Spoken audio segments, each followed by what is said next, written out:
દિવ્યાંગ એકતા ટ્રસ્ટના પ્રમુખ જે છે એ બાબુભાઈ આપણી સાથે છે. તો બાબુભાઈ, આ જે છે આપણે ટ્રસ્ટ દિવ્યાંગ એકતા ટ્રસ્ટ અનેક ટ્રસ્ટો ચાલે છે. આપણે અનેક સામાજિક ટ્રસ્ટો કે ધાર્મિક સંસ્થાના ટ્રસ્ટોની જે છે મુલાકાત લેતા હોઈએ છીએ. તો આજે આપણે મુલાકાત લીધી છે તમારી દિવ્યાંગ એકતા ટ્રસ્ટની. તો આ ટ્રસ્ટ જે છે સ્થાપવાની જરૂરિયાત કેમ ઊભી થઈ તેના વિશે થોડી માહિતી આપજો. સુરતમાં અનેક સંસ્થાઓ આવેલી છે, પણ અમારા વેડ રોડ ઉપર એક બી સંસ્થા નહોતી. તો હું વેડ રોડ ઉપર બિલોંગ કરું છું. એટલે મારો વિચાર એમ આવ્યો કે મારા કતારગામ વિસ્તારમાં પણ ઓછામાં ઓછા 500 થી 600 દિવ્યાંગો છે, તો એમને બી પ્રોત્સાહન મળે એ માટે મેં આ સંસ્થાની સ્થાપના કરી છે. પછી આપણા આ ટ્રસ્ટની અંદર કેવા કેવા લોકો જે છે જોડાઈ શકે છે, અને જોડાવવું હોય તો શું પ્રોસેસ છે તેના વિશે થોડીક માહિતી આપજો. આપણા દિવ્યાંગ એકતા ટ્રસ્ટમાં દિવ્યાંગ અને તો 21 કેટેગરી આવે છે, પણ અમે એમાં એ કેટેગરી આપેલી છે કે શારીરિક રીતે સક્ષમ અને એ રીતે દિવ્યાંગ હોય ને એ જ અમારે આ સંસ્થામાં સામેલ થઈ શકે છે. અને કારોબારી સભ્યમાં મૂક બધી દિવ્યાંગને એન્ટ્રી નથી અને બ્લાઇન્ડને એન્ટ્રી, ખાલી શારીરિક દિવ્યાંગ હોય ને એને જ અમે કારોબારી સભ્યમાં એન્ટ્રી આપેલી છે. પછી આ દિવ્યાંગ લોકોને જે છે સરકાર દ્વારા પણ અનેક સહાય જે છે એ મળતી હોય છે. કેવી કેવી સહાય જે છે એ મળતી હોય છે તેના વિશે થોડીક માહિતી આપજો. દિવ્યાંગની સહાય તો જો ભાજપા યોજના છે એમાં દિવ્યાંગ એકતા લોન બી મળે છે સંસ્થાઓની વિકલાંગોને, અને સાયકલો મળે છે, વ્હીલચેરો મળે છે, ઘોડી મળે છે, સીવણ ક્લાસના મશીન મળે છે, બ્યુટી પાર્લરની કીટ મળે છે. એવી બી આ ઓનલાઈન ફોર્મ આવે છે, એની પ્રોસિજર હોય છે. દરેક દિવ્યાંગ ઓનલાઈન ફોર્મ ભરે તો એમને એ મળી શકે છે. પરેશભાઈ, તો પરેશભાઈ, આપણે જે છે આ ટ્રસ્ટની શરૂઆત કરી છે, તો આની અંદર કેવા કેવા જે છે એ સામાજિક કાર્યો જે છે એ થવાના છે, અને દિવ્યાંગોને કેવા કેવા લાભ જે છે આપવાના છે તેના વિશે થોડીક માહિતી આપજો. ખરેખર દિવ્યાંગ એકતા ટ્રસ્ટના સભ્ય તરીકે જો હું તમને કહું કે જે દિવ્યાંગ છે એ ઘરની બહાર કદાચ ના નીકળી શકતો હોય તેના માટે અમે લોકો અલગ અલગ જઈએ કેમ્પ પણ કરીશું.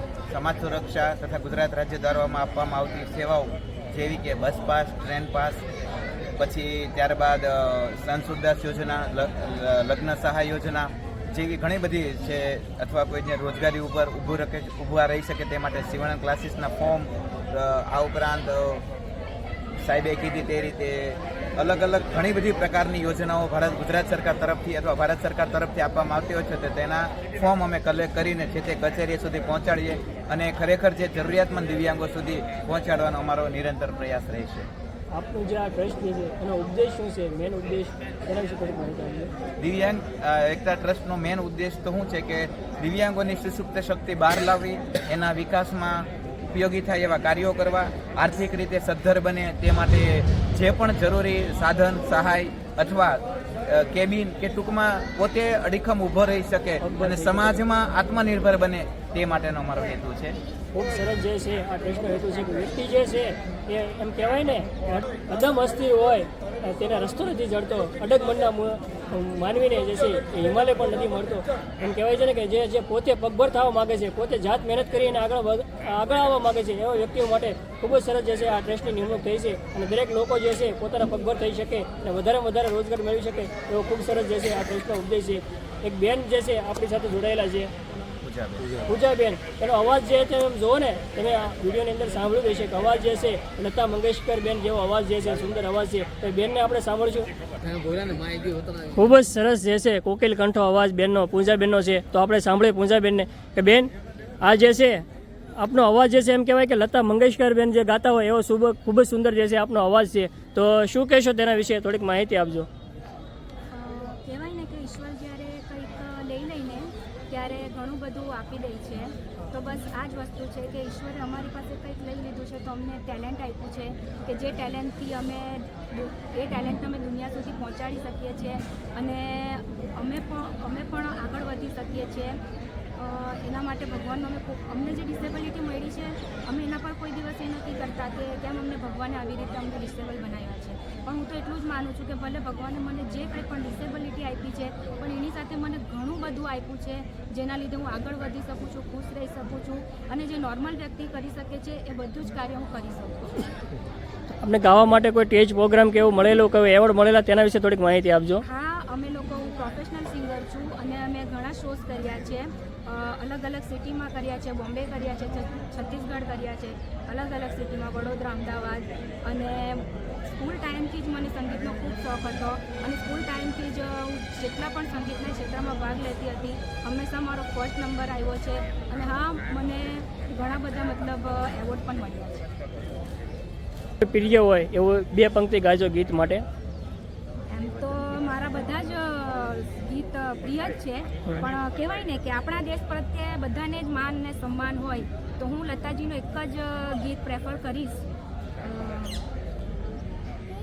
મેરે વતન કે